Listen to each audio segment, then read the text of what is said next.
Welcome and good morning to another one of our 3PB family law brunches. Today you have me, I'm Luke Nelson, and Stephen Abberley. We'll be giving you talks. They're going to last about 20 to 25 minutes each, and we will be answering questions after both of our talks. So you'll have the two talks first, and then the question and answer following that. You're welcome to put questions into the Q&A box at the bottom of your screen. You should see it there. We will also be sending out our slides after today. How useful you will find mine, I'm not sure, but I'm sure Stephen's will be far more useful. We're now at 11:02. You'll first be hearing from Stephen, then me. Stephen's talk is the role of the children's guardian at fact-finding. Stephen specialises in public and private children law. He represents all parties. He's exceptionally modest and has practically denied me the opportunity to read out all of his various accomplishments and testimonials. Suffice it to say, he's a lovely man, a great barrister, and I'm sure he will be telling you lots of useful information today. So without further ado, I will mute myself and turn off my camera. You've seen quite enough of me, and pass over to Stephen. Hello, good morning. I'm hoping you can see me well enough, but more importantly, can see the slides, which I'm afraid I'm going to whistle through. They do have useful case references and case quotes on them. Not to worry about scribbling things down, because the slides will be available in some sort of package that we'll send out afterwards. First thing is, decided to talk about this particular subject. I'm not going to pretend there's all sorts of new law in this as a sort of whistle-stop revision, because I've been doing a lot of this lately, not least in circumstances where there's been a necessary role in fact-finding hearings. So I wanted to revisit what it is that the law had to say about it in circumstances where I remember the days where my clerks used to give me a brief to represent children at a fact-finding hearing. There you go, sir, nice easy one for you. Sit on your hands, represent the kids, don't have to do much. I wanted to see whether that was still true, whether that was still an acceptable way to look at these sorts of briefs, if it ever was. Well, first thing to look at is, just a moment, please. The purpose of the CAFCAS organisation. Why do we have CAFCAS, and why do we have guardians at all? And the reality of that is that we are signatories to this convention, the UNHCR Convention on the Rights of the Child. And that tells us that where the children's interests are an issue before the court, we've got to have some sort of system wherein we allow for their voice to be heard in matters that affect them. So the way in which we brought that into being is Section 41 of the Children Act, and that tells us that the children's guardian, who is appointed to represent children in specified proceedings, is under a duty to safeguard the interests of the child in matters prescribed by the rules. So that makes us look to the rules. First of all, I think we ought to pause and have a look at what it is that CAFCAS say about what they think their role and responsibilities are in the cases in which they're involved. So to represent the rights and interests of the child and to provide the court with independent advice about the child's best interests. There's nothing in what's said there to limit these roles and responsibilities to welfare considerations only. If we look at the rules of the court that govern what it is that children's guardians are supposed to do, and we look at Practice Direction 16A, we can see there under 6.1b, the guardian is to obtain such professional assistance as available which the children's guardian thinks is appropriate or which the court directs to be obtained. I'm not sure the word appropriate survives recent legislative changes in case law. It might be that the word ought to read necessary these days, but you get the idea. And also the guardian is to instruct a solicitor representing the child on all matters relevant to the interests of the child arising in the course of the proceedings, including the possibilities for appeal. So, of course, that doesn't limit the guardian to strictly welfare considerations. Right, so we have proceedings issued, and there are, of course, facts to be determined that underpin the threshold criteria. And the children's guardian is going to have to form a view about those pretty quickly in current circumstances, where very often these days, in cases where there aren't significant red flags in relation to a family who find themselves before the court, say, for instance, in relation to an injury which could have been caused accidentally, but on current evidence, it looks as though it might have not been caused accidentally. Somebody is likely to be saying to the court, more likely than not the parent, what is the point of investigating these injuries? What is the point of spending all sorts of public funds on getting experts' opinions from various different medical fields? Because we all know where this is going. These people are generally excellent parents. There are no red flags about them. And we are simply wasting time, because in the end, the children are going to return home and the local authority are going to work with them, and they don't need a statutory order for that to be the case. Well, the guardian is going to have to think about the criteria that are set out in these decisions. The Oxfordshire principles, which are Macfarlane J, that's when he was back in the day when he was a High Court judge, before he was a Court of Appeal judge and the president, and then a fairly recent case from the Court of Appeal that adopted what he had to say.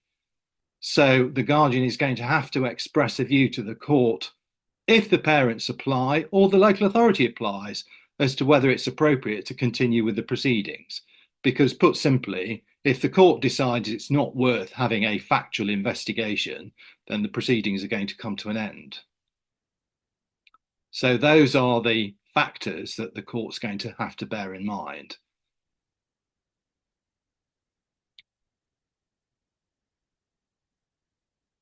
One of the interesting factors, though, is it's not an overriding factor, but it's a significant factor in a case where the child concerned, who's been the subject of injuries, for instance, or some other ill treatment which underpins the threshold, and they're too young to know, the Court of Appeal has, through Lord Justice Peter Jackson, said, well, it's a factor that you're going to have to consider, because if this child ends up being cared for by alternative carers somewhere down the line, they're going to want to know why. And there ought to be a settled and definitive answer to that.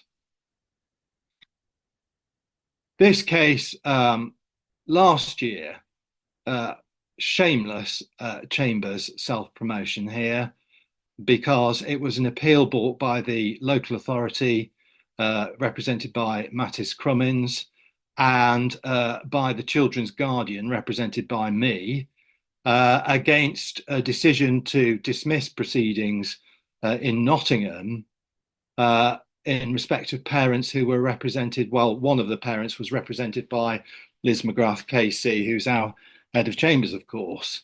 And what the circuit judge did in that case was to follow, as was the fashion at the time, principally two decisions emanating from Mrs. Justice Leven, who of course is the designated liaison judge for the Midlands, and draw comparisons with them, one of them being the Derbyshire case. And what the court had to say in that regard was, that's really not the way to do it. What you need to do is to go back and apply the Oxfordshire principles yourself, judge, rather than look at how other High Court judges have applied them in different cases. Right, next thing I wanted to look at is the facts that the court is being asked to find. Because, as we all know, the local authority sets out a case, pleads it, but it doesn't necessarily limit the judge to what findings the judge wants to make at the end of the hearing. If there's a fact-finding hearing, is the judge limited to what it is that the local authority has pleaded? Well, the reality of the situation is the answer is no. But these cases I wanted to remind us of in circumstances where, well, for instance, the first case, Lord Justice Wall, when he was that, before he was the president of the family division, used his skiing analogy. If the judge is going to go off piste, in other words, make findings that weren't expressly pleaded by the local authority from the get-go, then the judge has got to be warning people as the hearing progresses. And you can imagine a situation where a judge says, well, to a parent in the witness box, I might not think that the local authority is right about this particular allegation, but what about this? What do you say about that?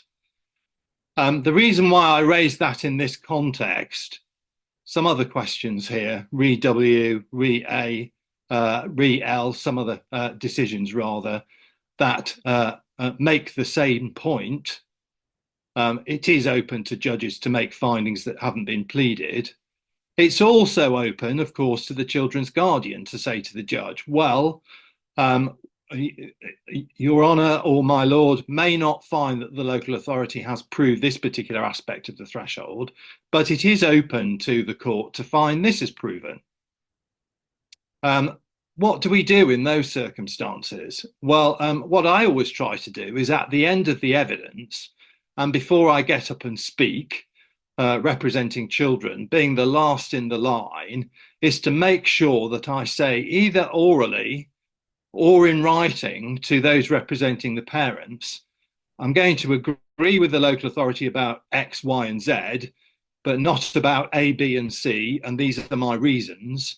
And I'm going to invite the court to make finding D, which I should warn you about based on this evidence.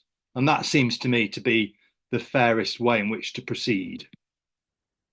What about what happens before the hearing when you get the local authority's threshold document and you read it and you've read some of the evidence and you think, actually, I'm not sure that really does justice to the case. I don't think it's what we should be doing in this case. Here's an example, very briefly. The court's directed a paediatric report in relation to some injuries, and the paediatric opinion is that the fractures are certainly likely to be non-accidental, but some of the bruises might be accidental. And so the local authority says in its threshold findings to the court, these are the non-accidental injuries, and they limit it to the fractures and just some of the bruises. And you, as the children's guardian or the children's solicitor, or in tandem, look at it and think, don't think that's right, actually. I think on balance, all of these injuries are likely to have been inflicted injuries. And just because some of them might have been accidental, bearing in mind all of the other evidence, what people have seen these parents do, what the children have said, we think the local authority ought to be saying something more than this. So you can, of course, write to the local authority, open letter. We think this about the evidence. Do you want to revise your view or not? And if that doesn't work, at a case management hearing, say to the judge in a position statement openly in front of the other parties, of course, we're not sure that the threshold is right, so that the judge can say to the local authority, I'm not sure either.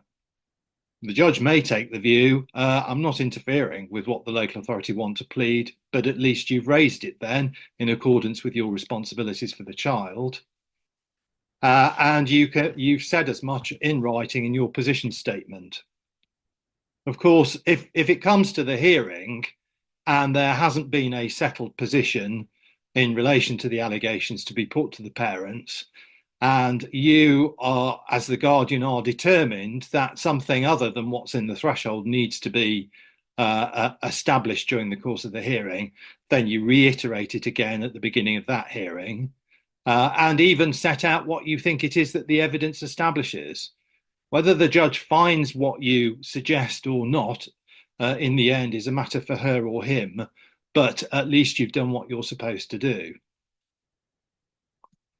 Right, revisit this case from 2016 now, and the reason for having another look at this is back to what I said at the beginning about the days in which some people thought that acting for children in a fact-finding hearing was of necessity an easy brief because you weren't going to get involved. Of course, Mr. Justice Hayden, who in his career at the bar, as a junior and in Silk, represented children a lot, has a very different view about that and wants children's guardians to take a very active role in a hearing in relation to establishing the facts, and to say to the court, sorry, this might upset the parents, but actually we want to go further than the local authority has done in inviting the court to make findings, or in fact saying to the court, we don't think the local authority has made out its case, and we don't think the facts are established against the parents of the children.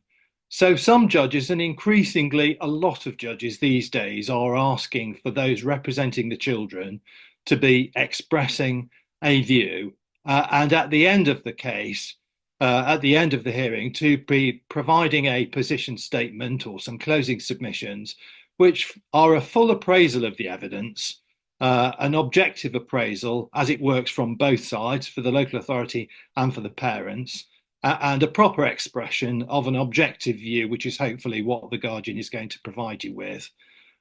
Even in circumstances where the guardian has not been able to attend for all or some of the evidence, those discussions need to be had, and the guardian's opinion set out either in oral closing with some warning to the other parties, or in a document in advance of a hearing at which there is the opportunity to speak to other parties' submissions.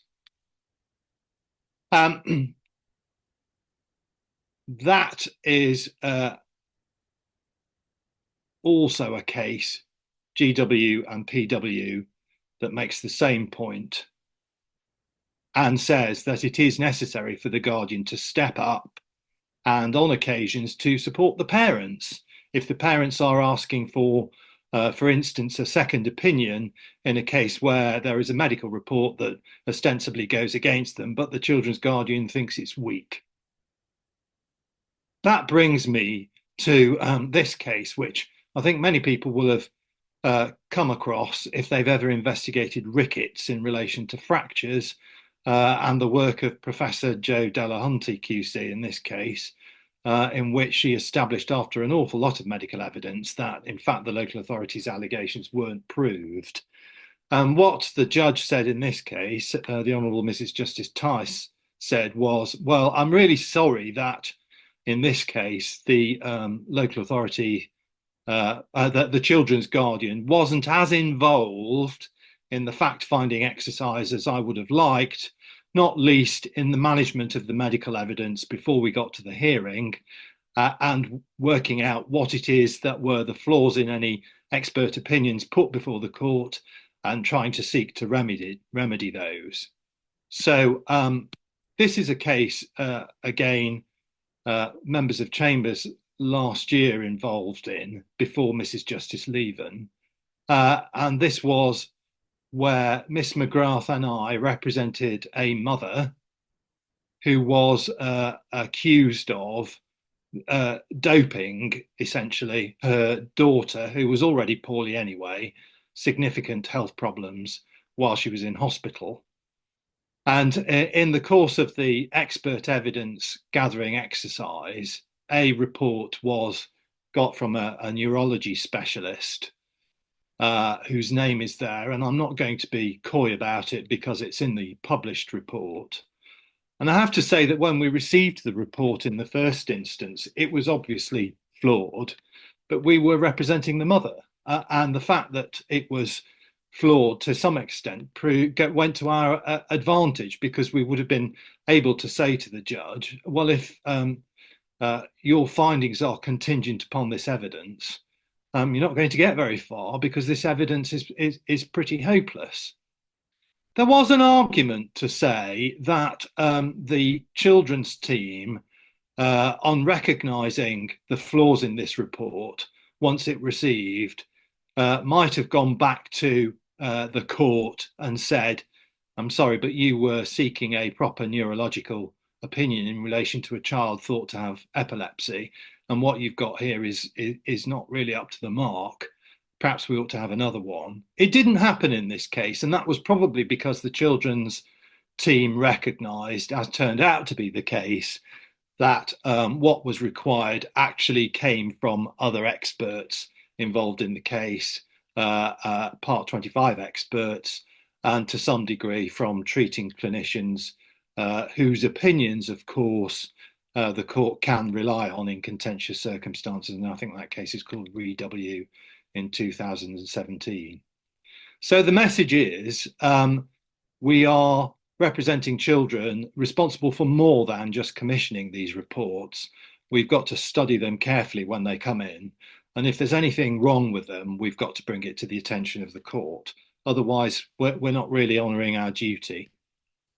The very last thing I wanted to talk about is the thorny situation where you represent a child who is actually the subject of the allegations in the proceedings. And the difficulties that can be incumbent upon a children's guardian in those circumstances, because the guardian will know sometimes it's very difficult to avoid conversations that present child protection issues, and which the material from which you're tempted to release into the proceedings, because it does present perhaps a risk to other children in a placement where a child has been put. But this case warns you that you've really got to behave as the child solicitor, as obligated as you would be towards an adult. In other words, you've got a duty of professional privilege. And this was a case where Ms. McGrath went to the Court of Appeal, and Lord Justice McFarlane made that pretty clear. The children's as entitled to having privileged conversations as anybody else is. So that, as I say, will be on the slides. Very lastly, of course, at the end of a fact-finding hearing, if you think as a guardian that the judge has got it wrong, either too harsh or too weak in the conclusions that she or he has reached, it's incumbent upon you to appeal and not wait for the local authority to do it.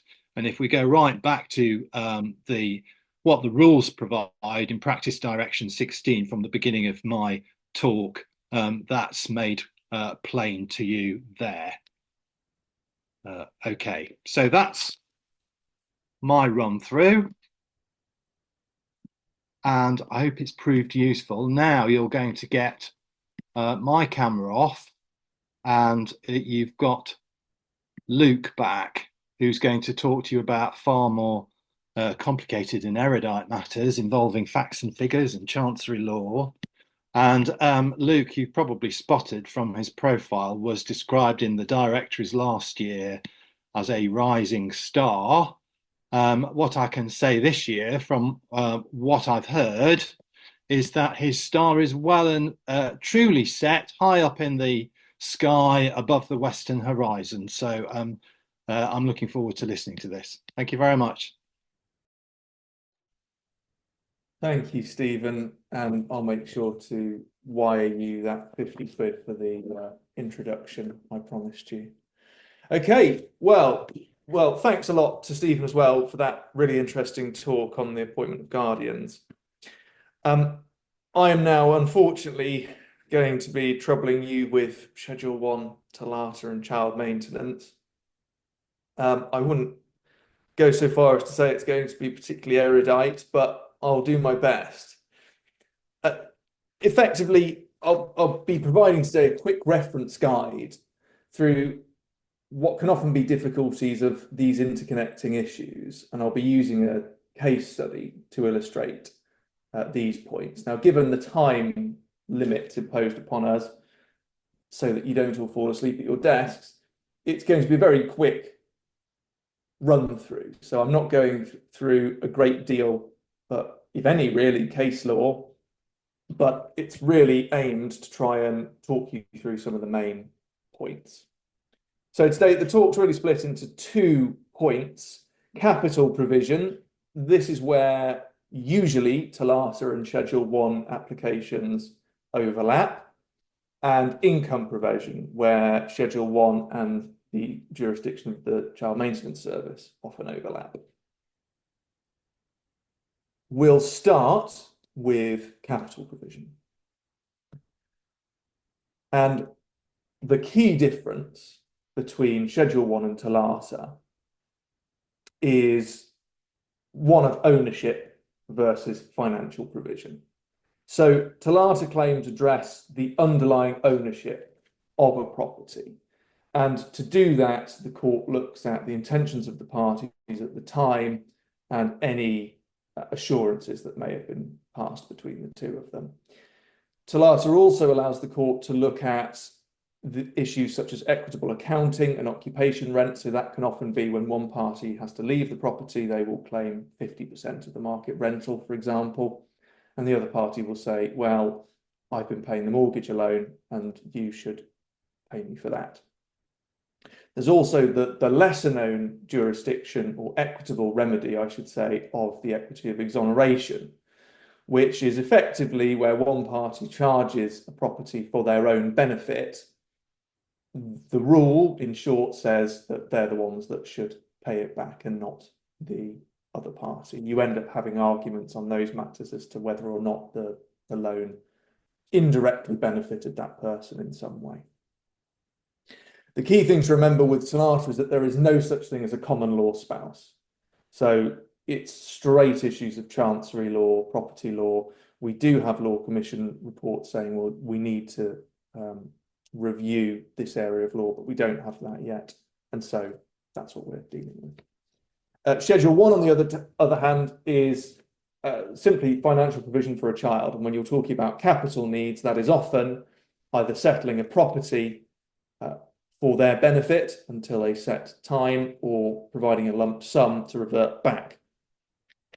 Both statutes have the power to defer an order for sale. So Section 15 of TOLATA allows the court to defer an order for sale in certain circumstances, and Schedule 1 has rather more broad powers, but they effectively achieve the same end, which is to pause the sale. The question follows, and who gets the final benefit? And I think I've already really teased you up for that one. The final benefit in a TOLATA claim goes to the other party. So if you're the claimant claiming an interest in land and you win, the final benefit goes to you or your client. In a TOLATA case, when you're arguing about financial provision of a home, the final benefit more often than not reverts to the payer. So let's say usually the father has a lot of money. He provides that money as a deposit for a home for mum and kid. And when kid reaches 18 or finishes secondary education, that money then reverts back to dad. There are certain circumstances when the capital sums can be paid straight to mum without it bouncing back. But those are fairly rare, and they usually address specific one-off costs like moving costs or maybe even the purchase of a car to transport the child. So the question often is, in a case, you're approached by a client who, well, with facts similar to those that I'm about to discuss, which one of these cases do you choose? The fact is it will often depend on the facts of your case and what sort of tactical decisions you want to make. So, case study to illustrate our point. Simplified facts, but here we go. Han and Leia split up. They were unmarried. The family home, the Falcon, is held in Han's sole name. Should probably add that the Falcon was purchased in the year 2000. If anyone doesn't understand this reference at this point, there's no hope for you. Leia paid half of the deposit, but signed a gift deed for the bank not an uncommon occurrence. Leia's now working part-time to facilitate childcare for Kylo, who is 5 years old. Question arises, what happens to the property? Han wants to realise his share. He says he owns 100% of it because he's solely named on the title. Leia wants to stay in the property until Kylo completes his education. She contends she owns half of it. So what do we do? Firstly, is it a claim under TOLATA or Schedule 1 or both? Well, as I said, that will often depend on the facts of your case. And effectively, the key tactical consideration is, well, which one's my best case? Or which one gets my client the best chance of getting the most money out of it? Or the better benefits out of it? In this case, both. Because the facts that we have are that Leia contributed 50% of the deposit. What she needs to prove under TOLATA is that there was a common intention between the two parties, which she relied on to her detriment, that basically obtained her an interest in the property. The fact that she contributed half of the deposit to the property is a solid basis to argue the above. In fact, it potentially illustrates both the common intention and the detriment. Now, on the other hand, you have the fact that she signed this gift deed. And those of you who practice in this area will often have this argument where one party says, oh yes, I live at the property, but I don't have any interest, etc., yada, yada, yada, and they sign it. That can go against a case, but judges are alive to the fact that often mortgagees require these forms, and although parties happily sign them, the underlying purpose is to protect the bank from the other party claiming an overriding interest, meaning that they can't foreclose on the property to regain their interest. And so the gift deed can not always be a slam dunk. But that fact alone, well, the fact also that there's young Kylo in the house, justifies consideration of a Schedule 1 claim, because of course, if the TOLATA claim fails for whatever reason, and that's always a risk, particularly when you're running to trial and you're reliant upon a judge's analysis of the facts before you. So I would often advise a client in this situation to say, make a claim under both acts. What's the procedure? Well, this is where you run into some difficulty, which, well, depending on how you look at it, now TOLATA claims are civil matters, they're dealt with under the civil procedure rules, and all of the family lawyers sitting on this call now go, oh God, no. And of course, Schedule 1 runs under the family procedure rules. Now, TOLATA claims can't be heard by family-only judges. You need a dual-ticketed judge. So you, interestingly enough, can't currently hear a TOLATA claim at the Central Family Court. But what do you do when you're running both together? Well, there's the case of W&W, which I've cited below. And effectively, it tells us that they should be run together because the court's powers under both statutes are broadly similar. You can't conjoin them, of course, because you can't, consolidate them, but you can conjoin them, i.e. Make them run together and ask to be put before a duly ticketed judge. Now, the way that they would usually be dealt with is if you can imagine the way we would deal with an intervenor action in financial remedy proceedings, you often have to address the underlying beneficial interest before you start arguing about whether there should be any financial provision or redistribution. And that's very much the case here. You'll often find that you're addressing the beneficial entitlement of the parties to the property before you start talking about whether or not the Schedule 1 criteria are activated.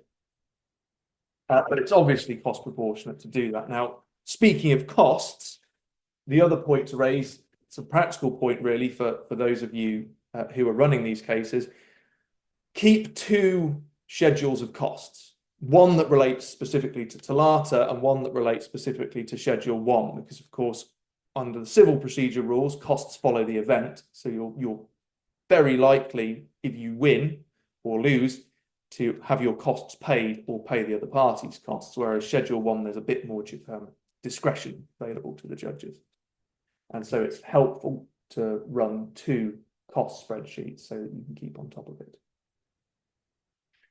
In practice, when you're issuing both, my advice to clients would usually be, well, issue them at the same time, make reference to the other application, and request an early directions appointment where the matters can be conjoined. You may often have to find that, of course, the TOLATA will need to go through the usual procedure in the civil procedure rules of having defence, counterclaims, etc. filed. But what you want to aim for is you're getting the 2 matters conjoined fairly early on so that you can take proportionate case management into account.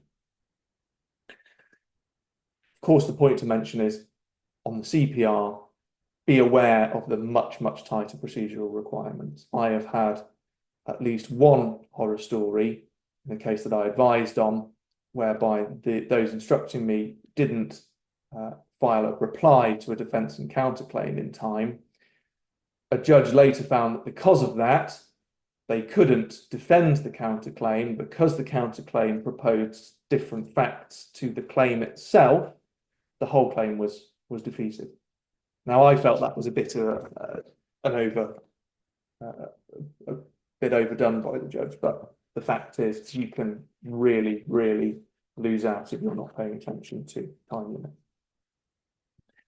Final point, of course, note the need for non-court dispute resolution. My baseline advice for most clients in this area is, for the love of God, try to settle. That's both in respect of TOLATA and Schedule 1. Of course, when we deal with financial remedies claims in family law, there is, it seems to me, a much greater emphasis on settlement because of the FDR appointment. You don't have an FDR appointment as of right, or ENE as of right, in TOLATA claims, although there are some courts that operate a chancery FDR scheme. But my usual advice is get disclosure done early, ask for a stay, and do a legally assisted mediation. Get a decent mediator who knows their stuff, get the parties in separate rooms, get them legal advice, and thrash it out that way. And the fact is that certainly in both civil and family, as we now all know, is that NCDR is pretty much essential. The court is more likely than not to order you to go there if you haven't already. So you might as well get it cracked earlier. So that's very broad, sort of tactical, procedural, legal analysis based on that case study of a simplified capital provision case. What of income provision? Well, this is where we have the interaction between Schedule 1 and the CMS jurisdiction. And the CMS, when you're talking about income, has straight jurisdiction for the most part, unless in specific circumstances. And those are if there's been a written agreement for about a year, that's if it's enshrined in a draft order of the court. After a year, whether or not there's a written agreement, CMS takes jurisdiction regardless. If one of the parties is resident overseas, the CMS has no jurisdiction. And if the English courts have jurisdiction, then they can make an order for child periodical payments, either in accordance with the Matrimonial Causes Act or Schedule 1. Circumstances of what are called top-up orders, so that's where the payer's gross income is over £156,000 gross. At that level, the CMS just guillotines it. If they earn much more than that, then your receiving party can apply for a top-up order. And that's an interesting approach. And you can understand that these can often be quite hard fought and risk quite considerable inequality of arms. Because if you're looking at someone who, not to overly generalize, it's usually the man who's earning a significant income. Mum maybe isn't doing so well. She doesn't have so much money at her disposal, and dad is paying through the nose for to make this matter go away. The court takes jurisdiction. the court's approach is effectively the same, whether it's the Matrimonial Causes Act, so whether you're dealing with this in a divorce, or under Schedule 1 as a standalone children application. Who else but Mr. Justice Mostyn has given us some food for thought here? He initially said in CB and KB in 2019 that effectively the court should just apply the CMS formula between 156,000 gross to 650,000 gross. That was the case for about 4 years until he changed his mind in James and Seymour in 2023. He created his own algebra, the nerd, to create a child support starting point. I say that, I'm sure Mr. Justice Mostyn isn't sitting in and listening to this talk, but I hope he doesn't, otherwise I'm going to be getting the whip of that at some point soon. But yes, you can actually access a James and Seymour calculation spreadsheet online, which is quite helpful. It provides, note, a starting point. So you can still argue for or against it, but it's decent algebra. The courts don't seem to have thrown it out. And of course, it's a Mostyn decision. So it's generally very well reasoned. He also considered the need for whether there should be a separate award called a Household Expense Child Support Award, or HEXA. The fact is that it won't cover, usually Schedule 1 claims won't cover any expenditure directly related to the mother. Mostyn uses the example of a nightclub subscription as against monthly payments for a car. So there is some opportunity for mum to get some sort of income directly to her for matters, but they must be related to childcare. It can't just be for things that are her own fancy. A question was asked before today by one of the attendees as to the importance of mother's expenditure schedule. So if you're talking about a HEXA case, then you can see why that is important, because you're talking about what she personally is expending, and there needs to be a link between that and childcare. And of course, generally it's going to be important because if you're making a claim for child support, whatever that is, either over and above the CMS allowance because of a top-up order or for some of the other reasons that we're still going to go into, you need to be able to show, it seems to me, not just that it's affordable, although that may in itself be enough, but also that the party needs it. And so the expenditure schedule and how that is linked to the payments already received by mum, it seems to me, is going to be very important. Other points that we have are school fees. They're not covered by CMS. Disability, mental or physical, and educational training or special circumstances for those over 19 years old. Now, I won't get into that today, but that's a whole other issue. So how does CMS calculate payment that's due? Well, it's based on HMRC data and it's from earned income only. What they effectively do is they take a percentage of gross taxable income. That percentage decreases not exactly by half or double per child, but you can run it through a calculator and that's what comes out. Now, of course, the CMS website has their own calculator to do that. And I'll talk about another very useful calculator shortly. But irritatingly, if your payer, has a significant income through unearned income, so that can be things like property interest, sometimes dividends, although that's sometimes included in earned income, annoyingly, interest from investments, then the receiving party has to make what's called a variation application. And I think the CMS are currently, there's talk about them just considering variation factors early doors, but as it happens, as it stands, if you know that your paying party has an additional income from another source, you're going to have to make a variation application. What's a diverted income? This is, for example, where someone is the sole director of their own business and they are pushing loads of money into pension contributions or retaining it in the business. If there's evidence of that, you can make a variation application based on diverted income, and the CMS may very well increase the payments on that basis. There are also an opportunity to claim a mismatched lifestyle. So if your payer is rolling around in a Lambo, but saying that he's eating beans only for breakfast because he's so poor, then you might be able to claim that. But that's much more difficult. And ultimately, CMS are just woefully bad at administration and dealing with these points. So it's often a cause of great consternation and concern for one or both of the parties when we go through these things. This resource, the Family Law in Partnership CMS calculator, is invaluable when you want to do this. It factors in variation as a second page. The link is there and you'll get these slides afterwards. So if you do ever have a case when you need to do those calculations, I highly recommend that. Right.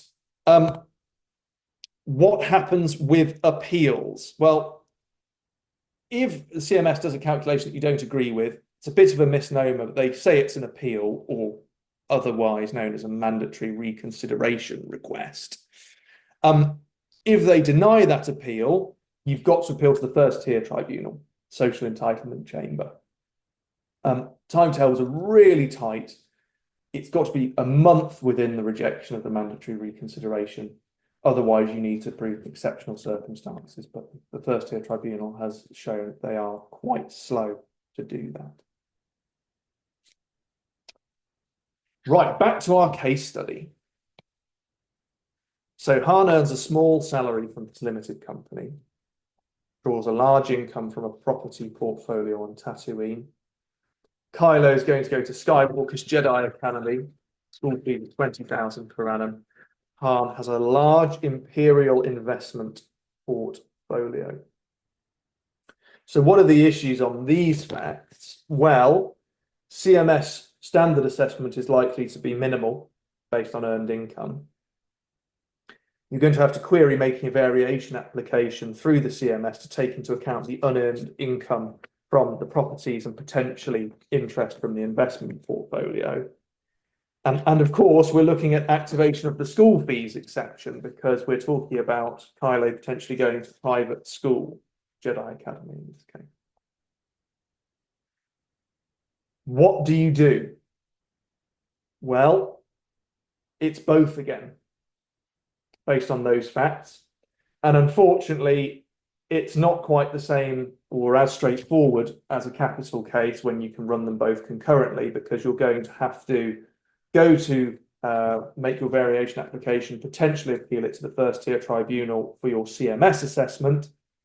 But insofar as your top-ups for Schedule 1, and even if Han's income exceeds 156,000 gross, you're going to have to make your Schedule 1 application through the family court.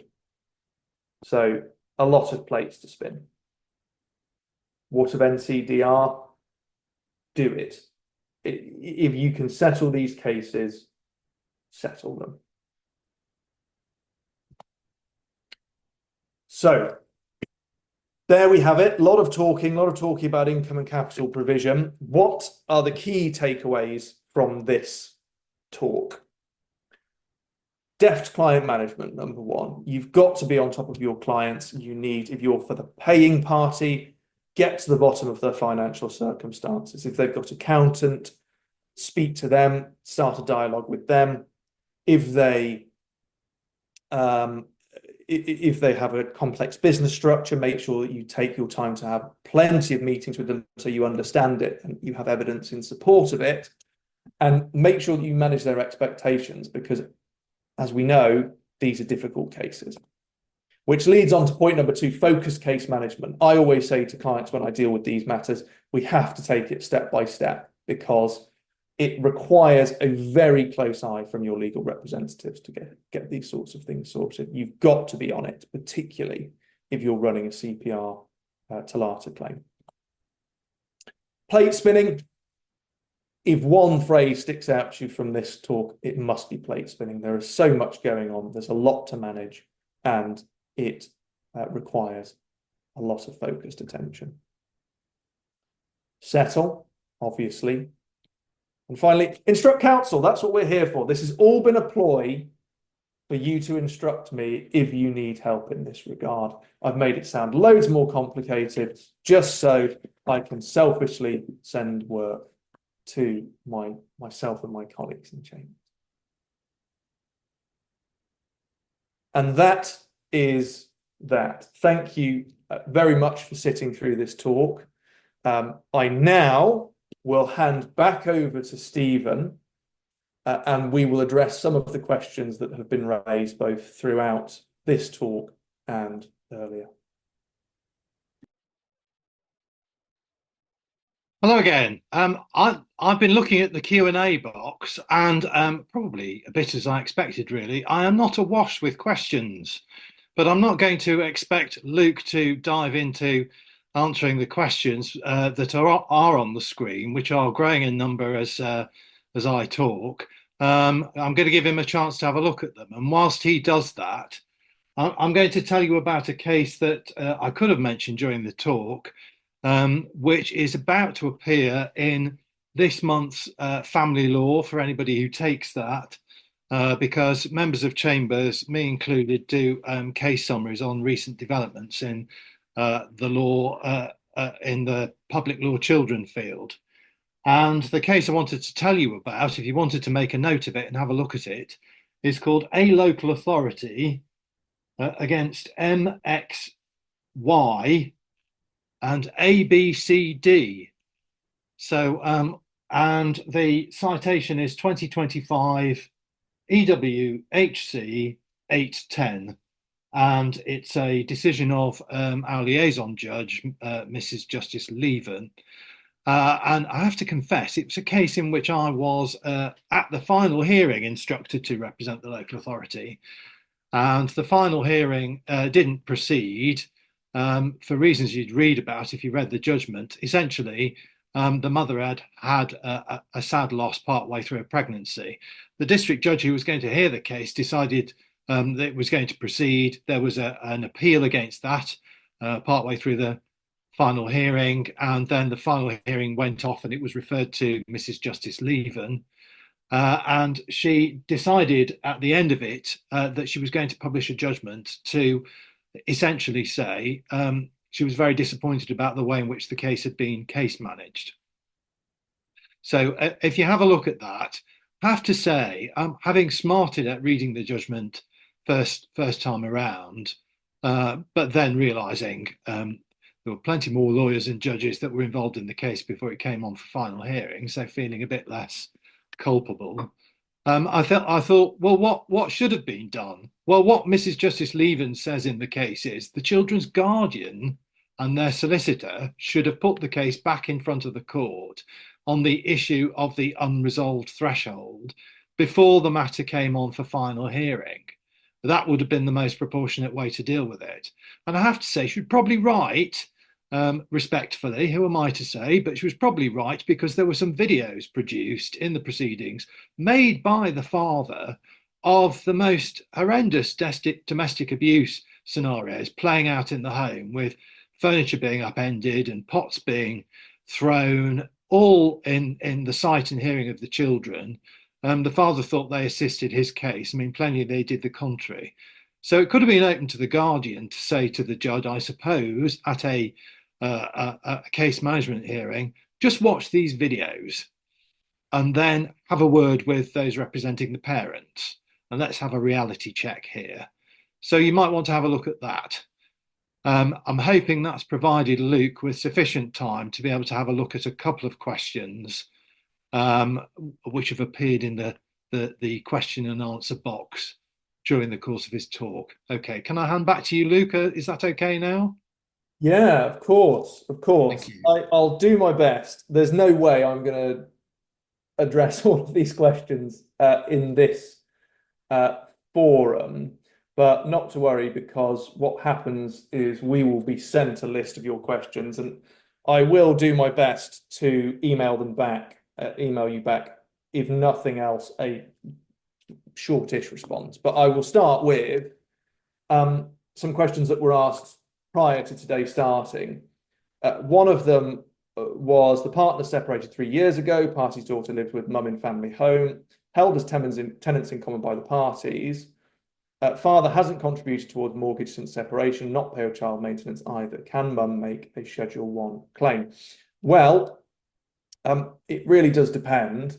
Arguably, well, and it depends what you're asking about, because if you're talking about whether there should be some sort of capital provisional retention, then arguably she could rely on Schedule 1 to stay in the property. If he is earning more than the CMS figures, then maybe there would be a top-up order or some sort of education order. And with regard to contributions to mortgage, there's a couple of ways you can deal with that. The CMS, there is an exception if you're paying towards a debt that isn't currently benefiting you, you can offset that against your CMS. There's a recent case about that, although I can't for the life of me remember what it is, but it's a 2024 decision of the upper tribunal, which determined that in favour of father. And so what you might end up wanting to do when push comes to shove is making a claim effectively for an equitable account for the unpaid mortgage. The problem with that, though, is that he'll probably claim an occupation rent, and then you're going to have to be arguing over whether or not that should be payable, and that can be a bit of a pain. So very quick response to that. Secondly, if the joint property is registered in the former cohabitees joint named, referred to as joint tenants on the TR1, but when B paid nothing and A paid all the deposit, mortgage, etc., is there any hope or any case that A can have a greater share? Really difficult. If you have a signed TR1, which is effectively a signed declaration of trust, you will effectively be bound by it unless you can show a later common intention, change of position or detriment. It's really difficult to get around it. You can sometimes have cases when you're just screwed for it, frankly. That said, there's always a risk, and so what I will often do with parties in this case is see it's a bit of a brinksmanship argument. You've got to be careful about costs, but if you can get them into a mediation early, the other side, to have some sort of negotiate so your client gets more, they get less, whatever the case may be, that is certainly something to consider. I've got about time for one more question. Let me see if there's any. There's bless her, Delphine, who is the other party to this seminar, is working tirelessly behind the scenes to make us look good, and obviously she has to work very hard for that. But she sent me a lot of questions. One of them, okay, fine. This is an interesting one about procedure. Is it advantageous to argue the Schedule 1 case in running both should be treated as the lead case? Does it mean FPR apply rather than CPR, or do both apply anyway? Both will apply anyway, because you're going to have to you have to make that joint application if there is an argument that she has a beneficial interest in the property. If it's a case whereby there's no argument for that, she's not made any contribution, or for whatever reason the facts don't lend themselves to a TOLATA claim, then you would just run a Schedule 1 claim and ask for that amount to be paid back. It's so fact specific and case specific. You know, you might have clients that say, look, I just want a place for me and the kid. I don't mind if it bounces back to him at the end. Or you might have someone say, look, I put money in and I need it. So, you know, you have to make that decision carefully based on the facts that you get. And unless you're really, really confident in this area, which I'm sure some of you are, you're just sitting in here for your CPD requirements, which is great. But if you're less so, then that's why you come to counsel for that specialised touch. I'm so sorry I can't answer all of your questions for now. It is 1 minute past 12 and we promised a 1 hour long session. I will do my very best to answer any more questions, as I'm sure Stephen will, if there are any that have come in respect of his talk. But that's it, I think, for the questions and answers session now. Thank you very much, Luke. Somebody put in the question and answer box What was the citation for that case again? I've typed it in there. I'm sorry, I rattled it off rather quickly. But it is in the question and answer box. A local authority versus M, X and Y and ABCD 2025 EWHC 810. So 2025 EW High Court H10. And Mrs. Justice Lieben. Thank you very much for joining us. And I should tell you that our next brunch seminar is on Thursday, the 29th of May at 11 a.m. and invitations will be sent out shortly. Great of you to come. Thank you very much. Goodbye.